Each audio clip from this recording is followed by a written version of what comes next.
काठी सिकिया के बनल बढ़निया काठिए के बान्हल डोर काठिए के बान्हल डोर कवनी तिवई झरेली डगरिया आवतारी छठी मैया मोर आवतारी छठी मैया मोर सोने सिकिया के बनल बढ़निया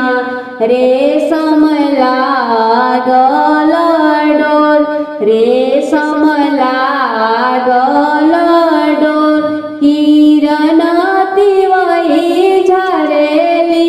डगरिया आवतारी छठी मैया मोर आवतारी छठी मैया मोर एक हाथ बहरेली डगरिया दूसरे हाथ गंगा जी के जल दूसरे हाथ गंगा जी के जल डोलिया से उतरे छठी मैया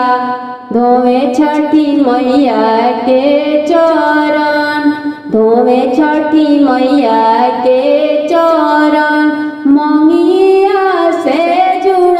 रह किरण तिवई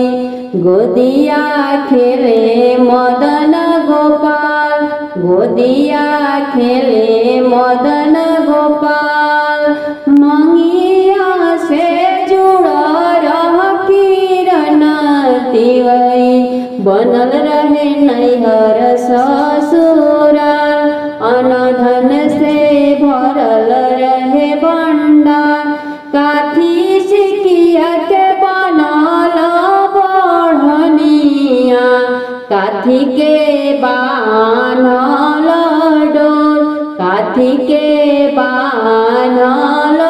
डोर कवनी तिवई झरेली डगरिया